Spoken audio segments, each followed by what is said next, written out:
పాలు బల్లెపు పోటు గ్రకున పొడిచి నేనే పక్కలు బల్లెపు పోటు గ్రకున పొడిచి నేనే మిక్కిలి బాధించి తిని మిక్కిలి బాధించి తిని మక్కువ చూపితివయ్యో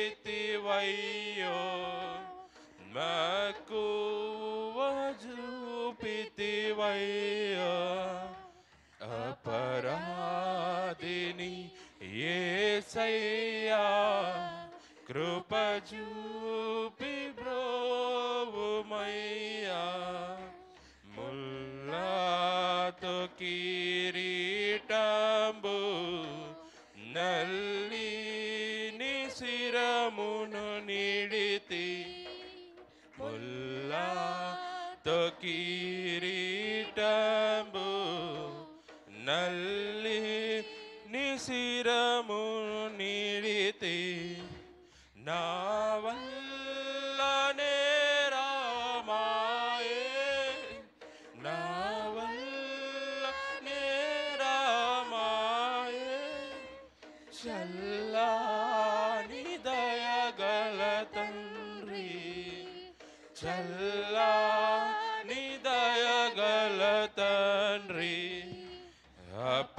అపరాధిని యేసయ్యా కృప చూపి బ్రోవుమయ్యా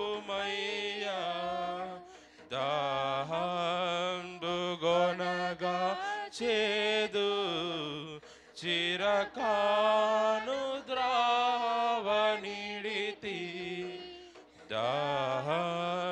దాహంబుగొనగా చేదు చిరకాను ద్రావనిడితి ద్రోహుండనై చేసితిని ద్రోహుండనై చేసితిని దేహంబుగాయంబులను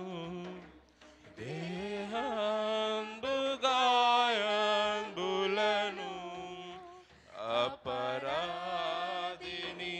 యేసయ్యా కృప చూపి బ్రోవుమయ్యా ఘోరంబుగా దూరితిని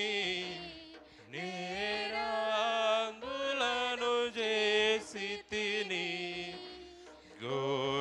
ఘోరంబుగా దూరితిని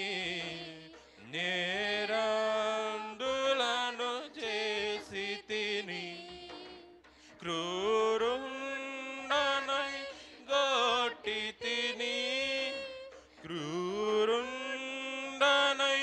గొట్టి తిని ఘోరంబు పాపిని దేవా ఘోరంబు పాపిని దేవా అపరాధిని యేసయ్యా కృప చూపి బ్రోవుమయ్యా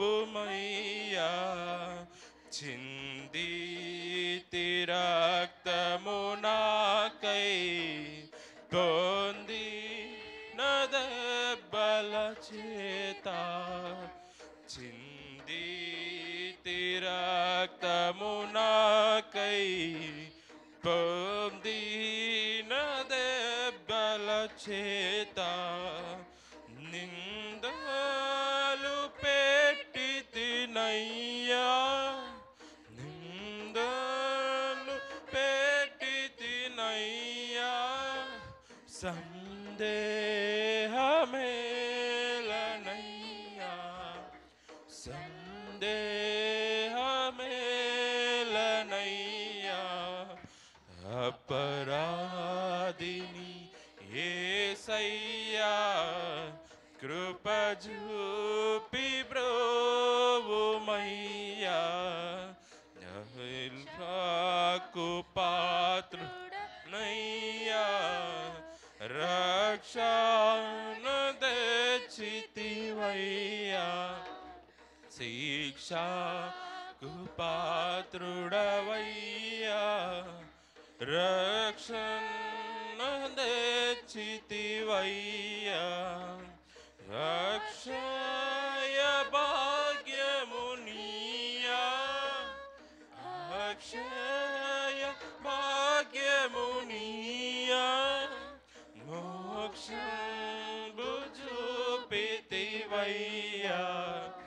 మోక్షంబు చూపితివయ్యా అపరాధిని యేసయ్యా కృప చూపి బ్రోవుమయ్యా అపరాధిని యేసయ్యా కృప చూపి బ్రోవుమయ్యా నెపమంచకయని కృపలో నెపమంచకయని కృపలో నపరాధములను క్షమించు నపరాధములను క్షమించు అపరాధిని యేసయ్యా కృప చూపి బ్రోవుమయ్యా హల్లెలూయా హల్లెలూయా.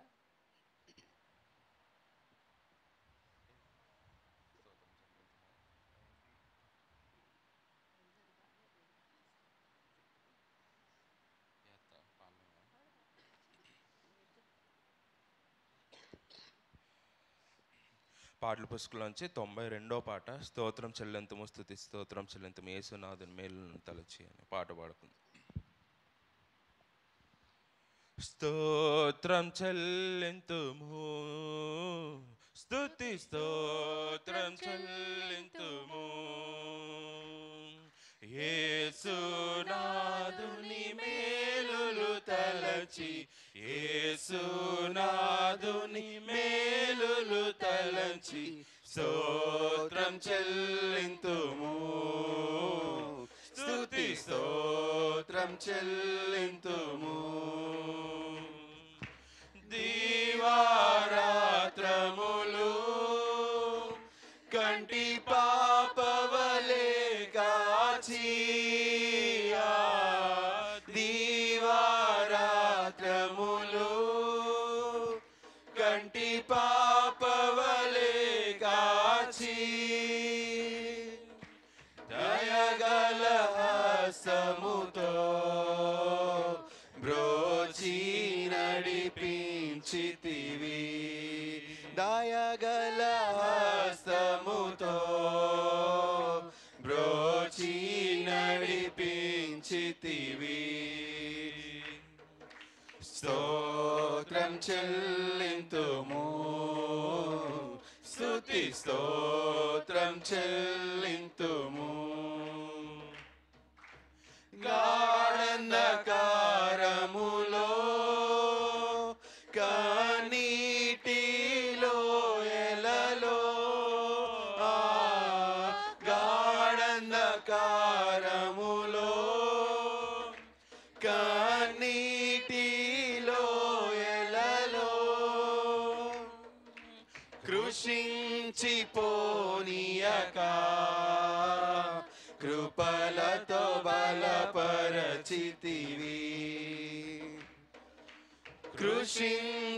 కృషించిపోనీయక కృపలతో బలపరచితివి స్తోత్రం చెల్లింతుము స్తుతి స్తోత్రం చెల్లింతుము సజీవయాగముగా మన శరీరము సమర్పించి సజీవయాగముగా మన శరీరము సమర్పించి సంపూర్ణ శుద్ధి నొందా శుద్ధాత్మను నొసగితివి సంపూర్ణ శుద్ధి నొందా శుద్ధాత్మను నొసగితివి స్తోత్రం చెల్లింతుము స్తుతి స్తోత్రం చెల్లింతుము సియోను మార్గములో పలు శోధనలు రాగా సియోను మార్గములో పలు శోధనలు రాగా సాతాని జయించుటకు విశ్వాసమునిచితివి సాతాని జయించుటకు విశ్వాసమునిచితివి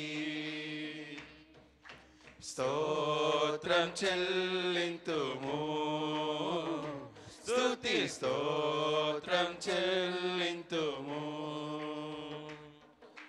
సిలువను మోసుకొని సువార్తను చేపట్టి సిలువను మోసుకొని సువార్తను చేపట్టి యేసుని వెంబడింపా ఎంత భాగ్యమునిచితివి యేసుని వెంబడింపా ఎంత భాగ్యమునిచితివి స్తోత్రం చెల్లింతుము స్తుతి స్తోత్రం చెల్లింతుము పాడేదా హల్లెలూయా మరణాతా హల్లెలూయా పాడేదా హల్లెలూయా మరణాతా హల్లెలూయా సదా పాడేదా హల్లెలూయా ప్రభు యేసుకు హల్లెలూయా సదా పాడేదా హల్లెలూయా ప్రభు యేసుకు హల్లెలూయా స్తోత్రం చెల్లింతుము స్తుతి స్తోత్రం చెల్లింతుము యేసునాదుని మేలులు తలంచి యేసునాదుని మేలులు తలంచి స్తోత్రం చెల్లింతుము స్తుతి స్తోత్రం చెల్లింతుము హల్లెలూయా హల్లెలూయా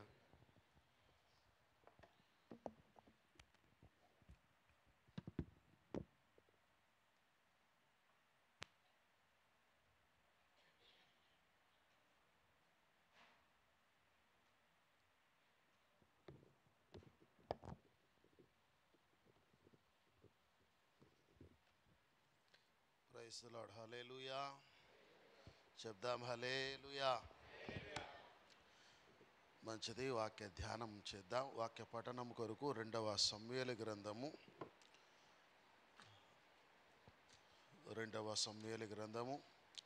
12వ అధ్యాయము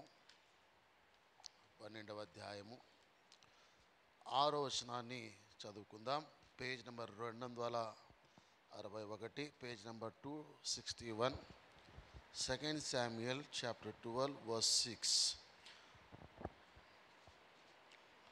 వాడు కనికరము లేక ఈ కార్యము చేసెను గనుక ఆ గొర్రె పిల్లకు ప్రతిగా నాలుగు గొర్రె పిల్లలను ఇవ్వాలని నాతానుతో అనేను. ప్రార్థన. ఆశ్చర్యకరుడా, మీకు స్తోత్రములు తండ్రి. జీవాధిపతి, మీ నామానికి మహిమ చెల్లిస్తున్నాం. ఈ ఉదయకాలపునైనా సిలువ ధ్యానంలో మరొక దినం నేను మమ్మల్ని ప్రేమించి సిలువ చెంత సిలువను మోసే ధన్యత మీరు మాకు అనుగ్రహించిన విధానాన్ని బట్టి నిన్ను స్తుతిస్తున్నాం ప్రభా. గడిచిన ఉపవాస దినములన్నీ ప్రభా మీరు ముద్రించి ప్రార్థనలు సఫలము చేస్తూ ఇంతవరకు ప్రభా మీరు నడిపించినందుకు నేను ఘనపరుస్తున్నాం ప్రభా. ముందున్న ఉపవాస దినములన్నీ కూడా మీరు ముద్రించమని ప్రార్థిస్తున్నాం. చేస్తున్న ప్రార్థన విజ్ఞాపనలన్నీ సఫలం చేయనైనా ఏదైనా ప్రత్యేకంగా చేయబోతున్న ఉపవాసం మీద మీరు ప్రభా కనుదృష్టి ఉంచమని ప్రార్థిస్తున్నాం. ప్రార్థనలన్నిటికీ ప్రతిఫలము బిడ్డలకు దయచేయమని ప్రార్థిస్తున్నాం నైనా. ఏదైనా విత్తబడిన వాక్యాన్ని కూడా మీరు ముద్రించి సంఘానికి పంచిపెట్టమని, సమయోచితమైన మాటల ద్వారా మీరు మాట్లాడమని యేసు నామములో ప్రార్థిస్తున్నాము తండ్రి. చెప్దాం ఆమేన్. హల్లెలూయా. రైట్. నిలబడితేనే జర మంచిగా ఉంటుంది. కూర్చుంటే స్పందించట్లేదు. మీరు నిలబడతారమ్మా? స్పందిస్తారా? స్పందిస్తేనే కూర్చోలేదు, నిలబడాలి. ఎందుకంటే నేను నిలబడే చెప్తున్నా కదా. రైట్. మీరు స్పందిస్తానంటేనే కూర్చోండి.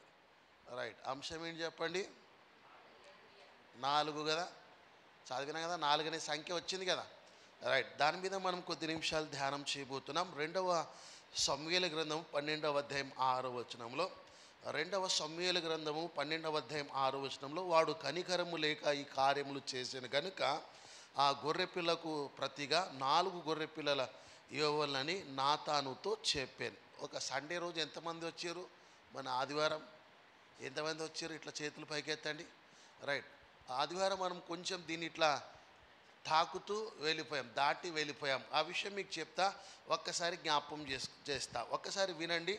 6వ వచనంలో దావీద్ అనే భక్తుడు, దావీద్ అనే రాజు నాతాన్ అనే ప్రవక్తతో ఏమంటున్నాడంటే, నాతాన్ అనే ప్రవక్తతో వాడు కనికరము లేక ఈ కార్యము చేసాను గనుక ఆ గొర్రె పిల్లకు ప్రతిగా 4 అనేది మన అంశం. 4 గొర్రె పిల్లలు ఇవ్వాలని నాతానుతో అనేను. ఇప్పుడు ఇక్కడ ఈ సందర్భం ఏంటంటే, నన్ను చూస్తే మీకు అర్థమవుతుంది. సందర్భం ఏంటంటే, నాతాన్ అనే ప్రవక్తని దేవుడు ప్రేరేపించాడు. నాతాన్ అనే ప్రవక్త ప్రేరేపింపబడి రాజైన దావీద్ దగ్గరకు వచ్చి ఓ చిన్న కథ చెప్పడం మొదలుపెట్టిండు. ఆ కథ ఏంటంటే, జాగ్రత్తగా వినండి. ఒక పట్టణంలో ఒక ధనవంతుడు ఉన్నాడు, అదే పట్టణంలో ఒక దరిద్రుడు ఉన్నాడు. ఆ ధనవంతుడు ఎటువంటి వాడంటే విస్తారమైన ధనము కలిగిన వాడు. ఆస్తి, అతనికి చాలా ఆస్తి ఉంది. గొర్రెల మంద, మేకల మంద ఉన్న ధనవంతుడు ఒకడు ఉన్నాడు. గా పట్టణంలో గాడనే ఒక దరిద్రుడు ఉన్నాడనే విషయం రాస్తూ అక్కడ నాతాన్ చెప్తూ వచ్చాడు. ఆ దరిద్రుడి దగ్గర ఏముందంటే ఏం లేదు, ఒక ఆడ గొర్రె పిల్ల ఉందంట. దాన్ని కూడా ఎట్లా పెంచిండంటే, ఇంట్లో పిల్లలు ఎట్లా పెంచుకుంటారో అర్థమవుతుందా, అట్లా పెంచుకుంటూ వచ్చిందంట. ఒకనప్పుడు ఏమైందంటే, ధనవంతుడి ఇంటికి ఎవరు వచ్చారంటే చుట్టాలు వచ్చారు. ఎవరు వచ్చారమ్మా? చుట్టాలు వస్తే ఏం చేస్తారు జనరల్గా? ఓ కోడినో దేన్నో వస్తారు కదా. అట్లా ఈ ధనవంతుడు కూడా ఏం చేసిండంటే, వాళ్ళకి ఏదో ఒక మటన్ బిర్యానీ చేయాలని ఏం చేసిండే, ఆ దరిద్రుడి దగ్గర ఉన్న ఆడ ఏంటది గొర్రె పిల్ల ఉంది కదా, అదే మేక పిల్ల, దాన్ని తీసుకొచ్చి వధించాడు. అర్థమవుతుందా? తన దగ్గర ఉన్నవి విడిచిపెట్టి ఎవరి దగ్గర? దరిద్రుడి దగ్గర ఉన్న ఆ ఆడ గొర్రె పిల్ల తీసుకొచ్చి వధించి ఈ చుట్టాలకి ఏం చేశారంటే దావాత్ ఇచ్చేసింది. ఇప్పుడు ఈ స్టోరీ మొత్తం ఎవరికి చెప్పారంటే, నాతాన్ అనే ప్రవక్త దావీదుకి చెప్పగానే దావీదుకి ఏమొచ్చిందంటే కోపం వచ్చింది. ఏమొచ్చిందండి? కోపం వచ్చి ఏమంటున్నాడంటే 6వ వచనంలో, వాడు కనికరము లేనివాడు. ఎలాంటి వాడంట? వారు కనికరము లేక ఈ కార్యము చేసాను గనక ఆ గొర్రె పిల్లకు ప్రతిగా 4. చూసిరా, ఒక్కడు కోసినందుకు ఎన్ని ఇవ్వాలంట? ఒక తప్పుకి 4 శిక్ష పడాలి అని దావీదు చెప్పగానే నాతాన్ అనే ప్రవక్త ఏమని తెలుసా? ఆ తప్పు చేసింది నువ్వే. ఏమన్నాడమ్మా? ఆ తప్పు చేసింది నువ్వే అని చెప్పగానే దావీదు ఏం చేసింది తెలుసా? పశ్చాత్తాపడ్డాడు, కన్నీళ్ళు విడిచాడు, దేవుని దగ్గర వేడుకున్నాడు, ప్రార్థించాడు. తను చేసిన పాపము దేవుని దగ్గర ఒప్పుకున్నాడు. దావీదుకున్న గుణం ఏంటి తెలుసా? ఒప్పుకోవడం ఒక గుణం ఉంది. స్తోత్రం చెప్పండి, స్తోత్రం చెప్పండి. దావీదు ఏం చేసిండంటే, ఆ నాతాన్ అని ప్రవక్త దేవుని చేత ప్రేరేపించిన తర్వాత దావీదు తన పాపాల విషయంలో రియలైజ్ అయ్యాడు, పశ్చాత్తాపడ్డాడు. అయ్యో దేవుని దృష్టిలో ఇట్లా పాపం చేశా అని దావీదు ఏం చేసింది తెలుసా? పశ్చాత్తాపడ్డాడు. ఈ 4 అనే సంఖ్య ఏం చెప్తుంది తెలుసా? మనం ఒప్పుకోవాలని చెప్తుంది. ఏం చెప్తుందండి? మనం ఒప్పుకోవాలి. ఏం ఒప్పుకోవాలి? మనం చేసిన పాపములన్నీ ఒప్పుకోవాలి. మనం దేవుని దృష్టిలో మనం చేసిన ప్రతి అతిక్రమం, ప్రతి పాపం విషయంలో దేవుని దగ్గర ఒప్పుకోవాలి. మనం కప్పుకోవద్దు. అర్థమవుతుందా? కప్పుకుంటే వర్ధిలం. సామెతల గ్రంథం 28వ అధ్యాయం 13వ వచనం ప్రకారంగా అతిక్రమములు దాచిపెట్టువాడు వర్ధిల్లాడు, దాన్ని విడిచిపెట్టువాడు ఏమవుతాడు? కనికరం పొందుకుంటాడు. చేసిన పాపం మనం ఏం చేయాలి తెలుసా? ఒప్పుకోవాలి. ఏం చేయాలండి? ఒప్పుకోవాలి. చేసావంటే చేశానంతే. అర్థమవుతుందా? మనం చేసినామంటే చేసినామనే చెప్పాలి. ఆ పాపం ఎప్పటికీ దాగదు. పాపం అనేది ఒకరోజు ఖచ్చితంగా బట్ట బయలవుతుంది. కాబట్టి మనం పాపం చేస్తే దేవుని దగ్గర ఒప్పుకోవాలి. స్తోత్రం చెప్పండి. 4 అనే సంఖ్య ఏం చేస్తుంది తెలుసా? మనల్ని ఒప్పింపజేస్తుంది. ఏం చేస్తుందండి? ఒప్పింపజేస్తుంది. 4 అనే సంఖ్య నువ్వు చూడగానే, నువ్వు ఎప్పుడైనా పాపం చేస్తే, ఎప్పుడైనా దేవుని దృష్టికి నువ్వు విరోధంగా జీవిస్తే, ఆ 4 అనే సంఖ్య మనం చూసినప్పుడల్లా ఏం చేయాలి తెలుసా? ఒప్పుకోవాలి. ఏం ఒప్పుకోవాలి? నువ్వు చేసిన పాపములు, ప్రభువా నేను అతిక్రమం చేశా, పాపం చేశా అని మీరు దేవుని దగ్గర ఏం చేయాలి తెలుసా? అడుగుతూ రావాలి. 51వ సంకీర్తన చదువుతాం కదా, దావీదు అనే భక్తుడు ప్రార్థన చేస్తాడు. ఏమని ప్రార్థన? నా అతిక్రమం పోవునట్లు నన్ను హిస్సోపుతో కడగండి, నన్ను పవిత్రపరచండి, నాలో దోషం ఉండొద్దు. ఉంటే ప్రార్థన పైకెళ్ళదండి. దావీదు స్పష్టంగా దేవుని దగ్గర ప్రార్థన చేస్తూ పాపాన్ని ఒప్పుకుంటాడు. 4 అనే సంఖ్య చూడండి. దావీదు ఏమన్నాడండి? వాడు కనికరం లేక ఈ కార్యం చేశాను గనుక ఒకదానికి బదులు 4 అని చెప్పగానే ప్రవక్త చెప్పాడు, ఆ తప్పు నువ్వే చేసావు అనగానే ఒప్పుకున్నాడు. ఒప్పుకోవడం చాలా గొప్ప విషయం. స్తోత్రం చెప్పండి. ఏ విషయం గొప్పది? ఒప్పుకోవడం అనేది గొప్పది. నువ్వు తప్పు చేసినమంటే నేను తప్పు చేశాను చెప్పడం చాలా ముఖ్యమైనది. ఆత్మీయ జీవితంలో నువ్వు తప్పు చేస్తే దేవుని దగ్గర, ప్రభువా నేను తప్పు చేశా, నా పాపాలు ఒప్పుకుంటున్నా అని మనం చెప్పాలి. మన పూర్వీకులు చూడండి. మన పూర్వీకులు ఎలాంటి వాళ్ళంటే, యోబు గ్రంథం 31వ అధ్యాయం 33వ వచనంలో, యోబు గ్రంథం 31వ అధ్యాయం చూడండి, 31వ అధ్యాయం 33వ వచనం చూడండి. యోబు గ్రంథం ఆదాము చేసినట్టు నా దోషములను దాచిపెట్టుకొని, చూసిరా, ఆదాము చేసినట్టు నా దోషములను దాచిపెట్టాను అంటున్నాడు. ఎవరంటారు కానీ ఈ మాట? ఎవరంటారండి? ఎవరంటారు? యోబు గారు అంటారు. ఆదామంట తన పాపములు, తన దోషములు ఏం చేసిందంట? ఒప్పుకోలేదు, కప్పిపెట్టి. దేవుడు అడిగాడు, ఆదాము ఈ పాపం చేసావా, ఈ తప్పు చేసావంటే నేను చేయలే. ఏమంటున్నామా? నేను చేయలే. ఎవరు చేసిరు మరి? నాకు మీరు ఇచ్చిన సాటైన సహాయం, ఇగో ఈ స్త్రీ వల్ల పాపమైందని చెప్తాడు. ఆదాము ఒప్పుకొని ఉంటే ఇవాళ ఈ పరిస్థితి మనకు వచ్చేదిగా. నేను ఏమంటున్నానంటే, యోబు అనే భక్తుడు స్పష్టంగా చెప్తున్నాడు, ఆదాము చేసినట్లు నా దోషములను దాచిపెట్టుకోను. చూసిరా, ఏమో స్పష్టంగా చెప్తున్నాడు, నేను దాచిపెట్టుకోను. మన పాపములు దాచిపెట్టొద్దు. ఏం చేయాలి? ఒప్పుకోవాలని చెప్పండి. ఏం చేయాలమ్మా? దేవుని సన్నిధిలో, దేవుని దగ్గర ఒప్పుకోవాలి. మనం ఏ తప్పు చేసినాను దేవుని దగ్గర స్పష్టంగా ఒప్పుకోవాలి. దాన్ని కప్పుకోవడానికి ప్రయత్నం చేయకు. దానివల్ల నువ్వు శాపగ్రస్తులు అవుతారు. మీరు దేవుని దగ్గర ఒప్పుకోవాలి. ఏదైనా తప్పు చేసినామంటే దేవునికి చెప్పాలి, ప్రభువా ఈ తప్పు చేసినా నన్ను క్షమించంటే దేవుడు క్షమించడానికి దేవుడు క్షమించడానికి సిద్ధ మనసు కలిగిన వాడు. ఆయనను నీ పాపము క్షమిస్తాడు. అర్థమైందా? నీ అతిక్రమం దేవుడు తుడిచివేస్తాడు. నిన్ను దేవుడు పవిత్రపరుస్తాడు. కాబట్టి దేవుని దగ్గరికి రావాలి, మన పాపములు ఒప్పుకోవాలి. ఆదాము చేసినట్టు మనము చేయొద్దు. అర్థమవుతుందా? ఆదాము చేశాడు. ఏం చేశాడు? తప్పు చేసిండు, పాపం చేసిండు. ఏమేడమ్మా? దిగంబరిగా ఏం చేశాడు? చెట్ల మధ్యలో దాక్కున్నాడు. ఆదాముని దేవుడు పిలిచినప్పుడు దేవుని దగ్గర నిలబడే దమ్ము, ధైర్యం ఆదాముకు లేకపోయింది. ఎందుకు తెలుసా? తప్పు చేసిండు. ఏం చేశాడని? అదే తప్పు చేసే ప్రభుని ఒప్పుకొని ఉంటే దేవుడు క్షమించేవాడు. ఏమైనా అర్థమవుతుందా మీకు? 4 అనే సంఖ్య ఏం చెప్తుంది అమ్మా? ఒప్పుకోవాలని చెప్తుంది. ఏడైనా మీకు 4 కనపడింది అనుకో, మీరు మనసులో చెప్పాలి, లేకపోతే బహిరంగ ప్రభువుకి చెప్పాలి, ప్రభువా ఇగో తప్పు చేసిన నన్ను క్షమించని చెప్పాలి. స్తోత్రం చెప్పండి. నంబర్స్ మనకు కొన్ని నేర్పుతున్నాయి. మీకు అర్థమవుతుందా? సంఖ్యలు మనకి ఏం చేస్తున్నాయి? కొన్ని పాఠాలు నేర్పుతున్న. ప్రకృతిలో ప్రతీది కూడా నేర్పుతుంది. ఆకాశం, మండలం, భూమి, అర్థమవుతుందా? సూర్య, చంద్రుడు, నక్షత్రాలు, ఇవన్నీ మనకి పాఠాలు నేర్పుతాయి. వాటికి నోరు లేవు కానీ పాఠాలు నేర్పుతాయి. మనం నేర్చుకోవాలి. స్తోత్రం చెప్పండి. 4 అనే సంఖ్య ఏం చెప్తుంది? చెప్పండి గట్టిగా. ఇక మీరు స్పందించలేకపోతే నిలబడతారు. గట్టిగా చెప్పండి. ఒప్పు కావాలి. చూడండి 32వ సంకీర్తనలోకి వద్దాం. 32వ సంకీర్తన 5వ చరణంలో నా దోషము కప్పుకొనక నా దోషము కప్పుకొనక నా దోషము కప్పుకొనక నీ ఎదుట నా పాపము ఒప్పుకుంటిని నా పాపము ఒప్పుకుంటిని. ఎవరు చెప్తున్నారమ్మా? దావీదు చెప్తాడు ఈ మాట. దావీదు పశ్చాత్తాపడుతున్నాడు. దావీదు తెలిసిన తప్పుని సరి చేసుకున్నాడు. దావీదు తప్పు చేశా ప్రభువా అని దేవుని ఎదుట ఒప్పుకున్నాడు. స్తోత్రం చెప్పండి. దావీదుని ఏమని పిలిచాడు దేవుడు? అమ్మా అదే నా ఇష్టానుసారుడు, నా హృదయానుసారుడు. ఎందుకన్నాడు తెలుసా? దేవుని ఇష్టాలేంటో దావీదు తెలుసుకున్నాడు. ఎట్లా ఏం తెలుసు దావీదు కంటే దేవుని పూర్తిగా స్టడీ చేయడానికి ప్రయత్నం చేస్తాడు. ఆ స్టడీ చేసే తెలుసుకునే ఆ విషయంలో దావీదుకి ఏం తెలిసిందంటే దేవునికి మనం పాపం చేస్తే ఒప్పుకోడని సంగతి దావీదు తెలుసు. అందుకే దావీదు పాపం ఏం చేస్తున్నాడు తెలుసా? ఒప్పుకున్నాడు. స్తోత్రం చెప్పండి. స్తోత్రం చెప్పండి.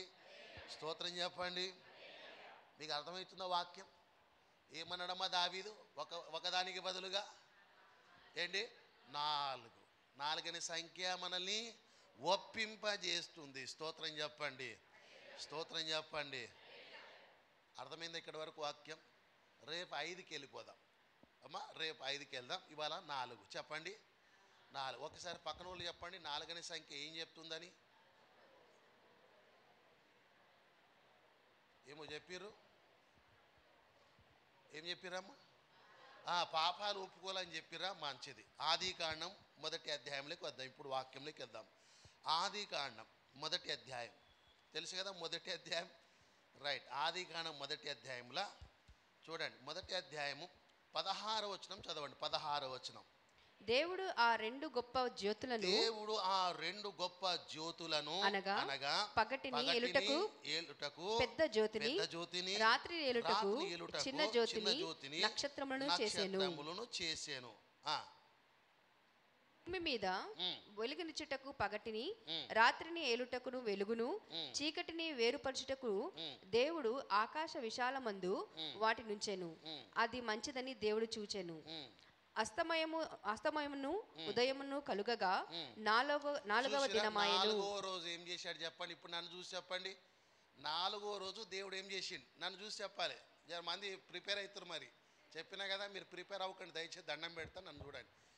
4వ రోజు ఏం చేసినామా దేవుడు? ఇప్పుడు చదివిందే చెప్పండి, కొత్తగా ఏం చెప్పకండి. ఏం చేశాడమ్మా? సూర్యుడిని, చంద్రుడిని, నక్షత్రాల్ని దేవుడు చేసిండు. ఎన్నో రోజు చెప్పండి?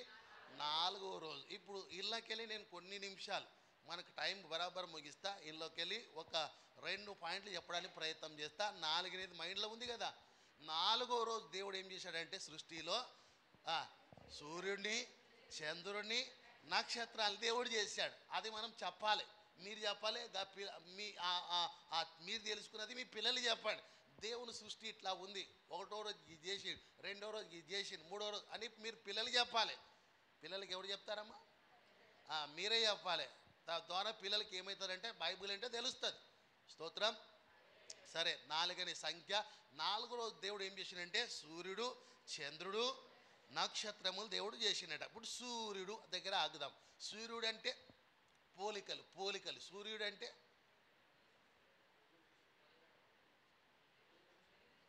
అమ్మా అనుకున్న వెలుగు అంటారని. మంచిదే, కరెక్ట్. లేకపోతే దగ్గర ఉన్నాడు.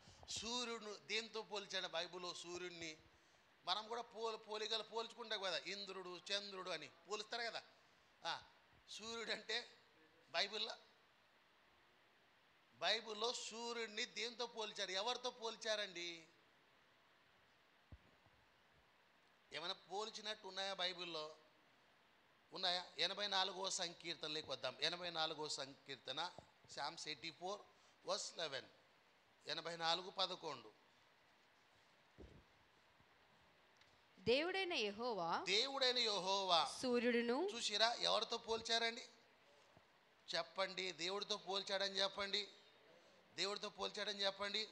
దేవుడైన యెహోవా సూర్యుడును అంటే సూర్యుడు అంటే పోలిక చూడండి. అంటే దేవుడు సూర్యుడు కాదు, సూర్యుడి కంటే మించిన వాడు. అర్థమైందా? ఇప్పుడు ఒక్క సూర్యుడినే మనం చూడలేం. చూస్తారా? స్పందించాలి.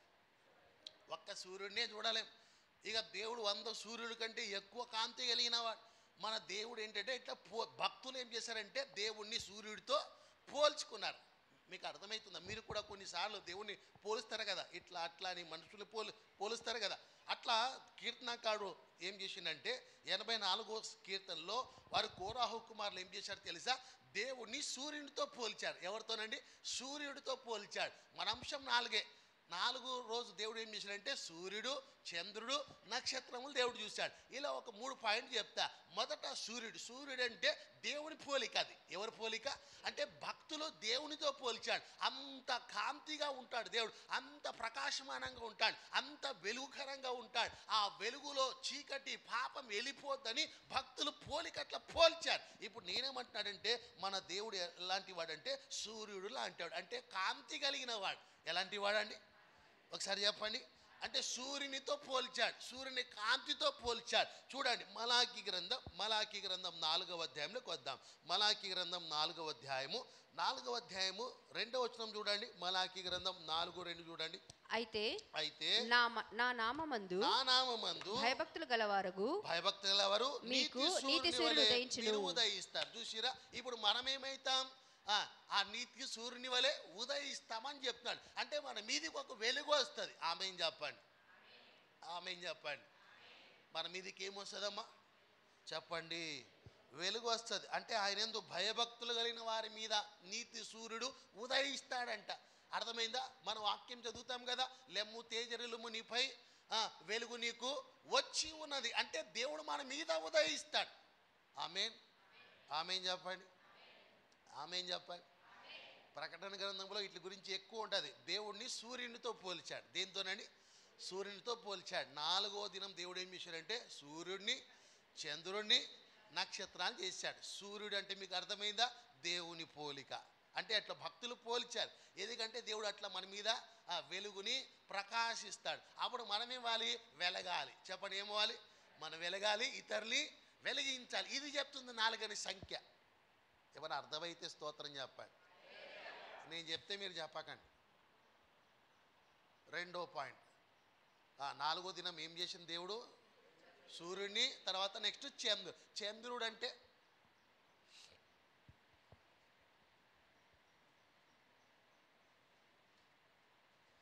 మీరు ఆలోచించలోపు టీ తాగేస్తామా నేను.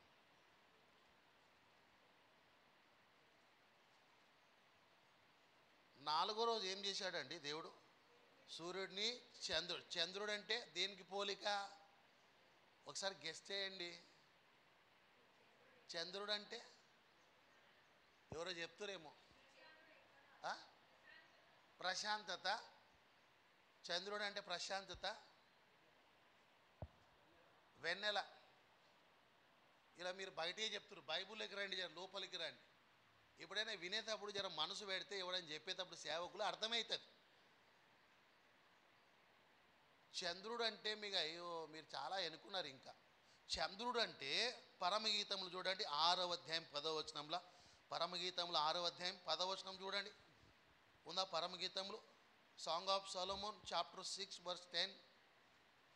6వ అధ్యాయం 10వ వచనం. సంధ్యారాగము చూపట్టుచు చంద్రబింబం అంత అందము గలదై. అంటే ఎవరు? సంఘం. ఎవరండి? సంఘం అంటే నన్ను చూడండి అమ్మా, ఇక చాలేదు, ఇటు చదివిరు కదా, ఇంకా పేజీలు తిప్పుతూనే ఉన్నారు మరి వాళ్ళు. చంద్రుడు అంటే, సంఘం అంటే మనల్ని దేంతో పోల్చాడు? సంఘాన్ని చంద్రుడితో పోల్చాడు. ఆయన సూర్యుడైతే మనం చంద్రుడు. అర్థమవుతుందా? మనల్ని దేవుడు మన అందాన్ని, అంటే సంఘంకున్న అందం చూడండి ఇక్కడ చాలా స్పష్టంగా చెప్తాడు. ఏమని చెప్తాడంటే సంధ్యారాగము చూపట్టుచు చంద్రబింబం అంత అందము గలదై, సూర్యుని అంత స్వచ్ఛమును కలనును గలదై, వ్యూహిత సైన్యము సమభీకర రూపిణియగు ఈమె ఎవరు? అంటే సంఘం. మనం ఎవరము? చంద్రులు. ఎవరమ్మా? మనల్ని దేంతో పోల్చాడు? చంద్రునితో పోల్చాడు. అర్థమైందా? చంద్రుడికి ఎప్పుడు వాల్యూ ఉంటుందంటే సూర్యుడు ఉంటేనే. అర్థమవుతుందా మీకు? సూర్యుడు లేకపోతే చంద్రుడు లేడు, నక్షత్రం లేవు, నువ్వు లేవు, నేను లేదు. అంటే ఎవరు ఉండాలి? దేవుడు ఉండాలి. స్తోత్రం చెప్పండి, స్తోత్రం చెప్పండి, స్తోత్రం చెప్పండి. సరే, 4వ రోజు ఏం చేసినామా దేవుడు? సూర్యుడిని, చంద్రుడిని, నక్షత్రాన్ని చేసింది కదా. నక్షత్రం అంటే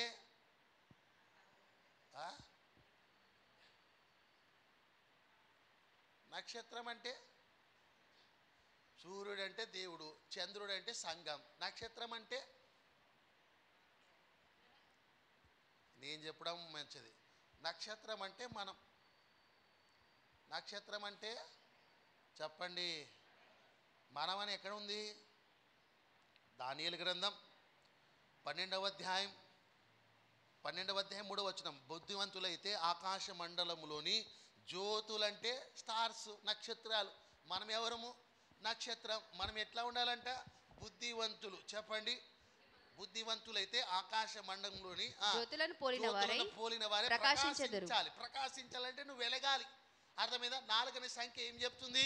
నువ్వు వెలుగుతూ ఉండాలి. నువ్వు ఎట్లా వెలుగుతావమ్మా? మీరు ఎట్లా వెలుగుతారు? ఆ ఇంట్లో లైట్ వేసుకుంటే వెలుగుతామండి, గిదిగా. వెలగడం అంటే ఎట్లా? ప్రార్థనలో వెలగాలి, భక్తిలో వెలగాలి, ఆత్మలో వెలగాలి. నిత్యము అర్థమైందా? బలిపీఠం దగ్గర నువ్వు మండుతూ ఉంటేనే వెలుగుతావు. 4 అనే సంఖ్య ఏం చెప్తుంది తెలుసా? నువ్వు వెలుగుతూ ఉండాలి, నువ్వు ప్రకాశిస్తూ ఉండాలి. ఆ తర్వాత నువ్వు మండుతూ ఉండాలి, ఇతరుల్ని మండిస్తూ ఉండాలి. ఇది 4 అనే సంఖ్య చెప్తుంది. నువ్వే చల్లగా ఉంటావు. వేరే వాళ్ళు ఏం వెలిగిస్తావు? వేరే వాళ్ళు ఏం మండిస్తావు? నీ భక్తి జీవితంలో ఎట్లా ఉండాలి తెలుసా? ఎట్లా ఉండాలి? మీరు మండుతూ ఉండాలి, నిత్యం మండుతూ ఉండాలి. నిత్యము ప్రార్థన, బలిపీఠం అనే అనుభవం మీకు ఉంటే మీరు మండుతూ ఉంటారు. మీరు ఎట్లా ఉర్రు అంటే చల్లగా ఫ్రిడ్జ్లోకి వెళ్ళి ఇప్పుడే తీసినట్టు ఉర్రు బయటికి. ఎట్లా ఉండాలి అమ్మా? మండుతూ ఉండాలి. మండుతూ ఉండాలి అంటే అర్థమైందా? ఎప్పుడు మండుతాం మనం? మనకు ప్రార్థన, బలిపీఠం అనే అనుభవం ఉంటే మీరు మండుతూ ఉంటారు.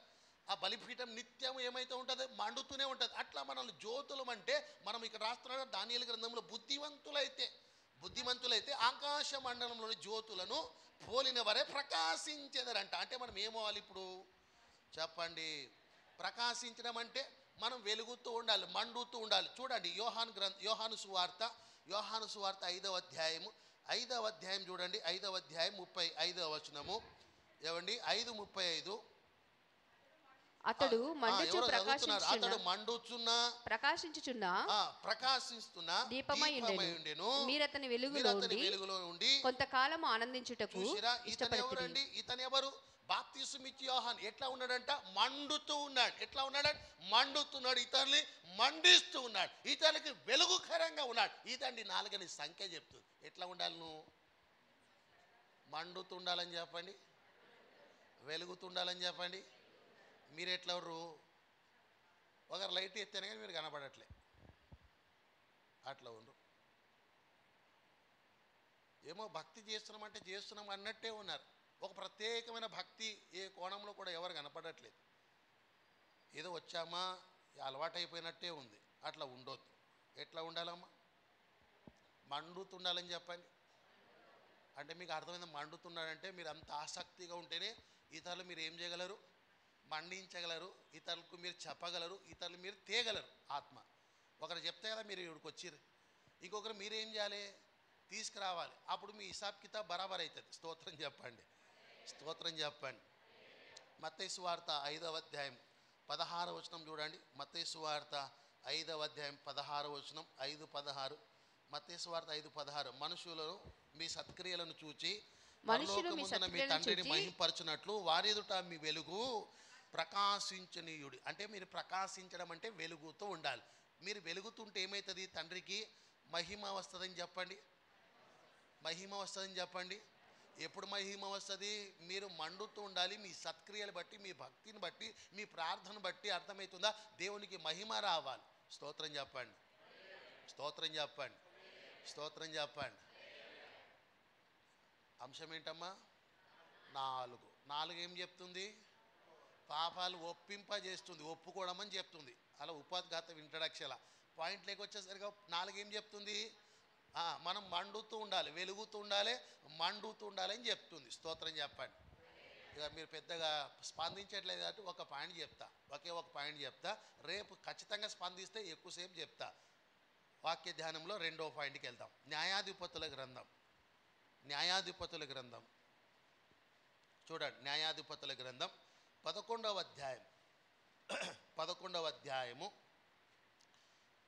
అధ్యాయము న్యాయాధిపతుల గ్రంథం 11వ అధ్యాయము 40వ వచనం చూడండి. 40వ వచనం. ఆమె పురుషుని ఎరగలేదు. ప్రతి సంవత్సరమున ఇశ్రాయేలు కుమార్తెలు, జాగ్రత్తగా వినండి, ప్రతి సంవత్సరమునంట ఇశ్రాయేల్ కుమార్తెలు 4 దినములు చూసిన 4 అనే సంఖ్య వచ్చింది కదా. మన సబ్జెక్ట్లోనే ఉన్నాం మనం. ఆమె చెప్పండి, మన సబ్జెక్ట్లోనే ఉన్నాం, లైన్లో 4 అనే సంఖ్య. ప్రతి సంవత్సరం అంట ఇశ్రాయేల్ కుమార్తెలంట 4 దినములు ఏం చేస్తారంటే గిలాద్ దేశస్థుడైన యెఫ్తా కుమార్తెను ప్రసిద్ధి చేయుటకు హద్దంట. అంటే ప్రతి సంవత్సరం 4 రోజులు ఏం చేస్తారో తెలుసా, యెఫ్తా కుమార్తె ఉంది కదా, ఆమెను గురించి ఏం చేస్తారంటే ప్రసిద్ధి చేస్తారంట. అంటే ఆమె గురించి మాట్లాడుకుంటూ గొప్ప చెప్తారు. ఎన్ని రోజులు? అసలు ఏం చేసింది ఆమె గొప్ప చెప్పనీకి?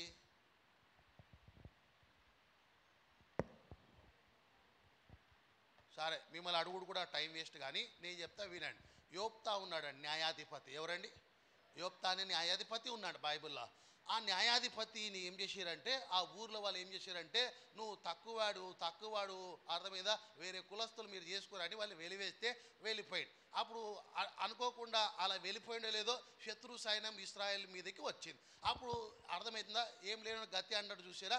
మరలా యోప్తానే అంటే న్యాయాధిపతి వీళ్ళకి గతి అయ్యాడు. అంటే యోప్తా అనేవాడు బలాఢ్యుడు, పరాక్రమశాలి, యుద్ధంలో చెప్పండి బలాఢ్యుడు అనమాట. ఎంతమంది వచ్చినా హతమారుస్తాడు, యుద్ధంలో గెలుస్తాడు. అటువంటి వాడు మళ్ళీ ఏం చేశాడంటే రప్పించుకున్నాడు ఇశ్రాయేల్ పెద్దలు. అట్లా రప్పించుకోగానే ఏం చేశాడంటే, ఇతడు వచ్చాడు కదా మరలా తిరిగి వచ్చింది, అంటే యుద్ధం జరుగుతుంది. ఆ యుద్ధం జరిగేటప్పుడు ఏం చేశాడంటే దేవుని దగ్గర ఒక ప్రార్థన చేసింది. ఏం చేసినామా? ఆ ప్రార్థన ఏం చేశానంటే, యుద్ధానికి వెళ్తున్నా ప్రభా, యుద్ధంలో గెలుస్తే నేను, అంటే యుద్ధంలో గెలిచి తిరిగి నేను ఇట్లా వస్తా కదా ఇంటికి, ఊర్లోకి ఇలా ఇంటికి ఇలా రాగానే మొదట నా ఇంటి నుండి ఏ వస్తువు మనుషులు వస్తే దాన్ని నీకు బలిగా ఇస్తా అని ఒప్పుకున్నాడు. యుద్ధానికి వెళ్ళాడు, యుద్ధంలో గెలిచాడు. గెలిచి ఇట్లా రాగానే అర్థమైందా, తన ఇంటి తలుపు దగ్గర నుండి తన కుమార్తె బయటకు వచ్చింది. ఏమైనా అర్థమైందా? అయిందా లేదా? ఐఏఎస్ ప్రిపేర్ అయ్యేటోళ్ళు అయింది. ఇక చూడండి, మాట ఇచ్చిండు కదా దేవునికి, మాట ఇస్తాం కదా మనం, ఇస్తే ఏం చేయాలి? తూచనాలి, అంతే కదమ్మా. మాట ఇచ్చినామంటే ప్రాణం పోయినా సరే మాట ఏం చేయాలి? నిలబెట్టుకోవాలి. యోప్తా మాట ఇచ్చింది దేవునికి, నా ఇంటి నుండి ముందు ఎవరైతే వస్తారో, ఏ వస్తువు అయితే వస్తుందో నీకు బలిగా ఇస్తా ప్రభా, నాకు ఎదురు వచ్చేటోళ్ళు అని చెప్పిండు. అసలు ఉన్నదే ఒక కుమార్తె, నాకు తెలిసి భార్య కూడా లేదు, ఉన్నదే ఒక కుమార్తె. దేవునికి ఇస్తా అని చెప్పిండు, మొక్కుకున్నాడు కదా, యుద్ధంలో గెలిచిండు. వచ్చి రాగానే కుమార్తె బయటకు వచ్చింది. ఇప్పుడు ఏం చేయాలి? ఇవ్వాలి. అర్థం మీద ఇచ్చేసిండు. అసలు ఇచ్చే ముందు కూడా ఒక జరిగింది. ఏం జరిగింది తెలుసా? భయపడ్డాడు. ఇవ్వడానికి వెనకేస్తే కుమార్తె చెప్పేది, మాట ఇచ్చావు దేవునికి. ఎవరికి? చూసారా, తండ్రి ఎట్లో కుమార్తె కూడా అంతకన్నా రోషం. నాడు ఇచ్చేసామన్నది, ఇచ్చేసి ఆ ఇచ్చింది కదా. ఆ సంగతి ఆ సందర్భాన్ని ఏం చేశారంటే, ఇశ్రాయేల్ దేశంలో ఈరోజు కూడా అర్థమైందా, సంవత్సరంలో ఒకసారి 4 రోజులు ఏం చేస్తారంటే ఆ యోప్తా కుమార్తె గురించి ప్రసిద్ధి చేస్తారంటే గొప్పగా చెప్పుకుంటారు వారు. ఆమేన్. ఎన్ని రోజులు? నేనేమంటానంటే దేవుని గురించి ఒక్కరోజు చెప్పు, నువ్వు 4 రోజులు అవసరం లేదు. ఒక్కరోజు ఎవరికైనా చెప్పు దేవుని గురించి, ఒక ఆత్మైన వస్తుంది. 4 అనే సంఖ్య అదే నేర్పుతుంది. మీకు అర్థమవుతుందా? 4 అనే సంఖ్య ఏం చెప్తుందంటే దేవుని గురించి నువ్వు గొప్పగా చెప్పమని చెప్తుంది. ఏం చెప్పాలమ్మా? గొప్పగా చెప్పాలి. నువ్వు గొప్పగా చెప్పాలి దేవుని గురించి, మనుషుల గురించి, వస్తువుల గురించి, నీకున్న సర్వ సంపదల గురించి గొప్పగా ఏడా చెప్పుకు.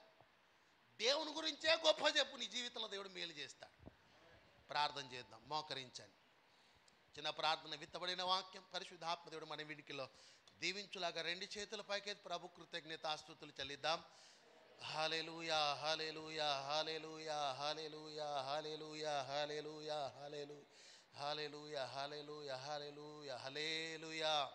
ఎగ్జామ్స్ రాసిన బిడ్డల పైన దేవుని సన్నిధి ఉండులాగా 2 చేతుల పైకి ప్రభు కృతజ్ఞత స్తుతులు చెల్లిద్దాం. హల్లెలూయా, హల్లెలూయా, హల్లెలూయా, హల్లెలూయా, హల్లెలూయా, హల్లెలూయా, హల్లెలూయా, హల్లెలూయా.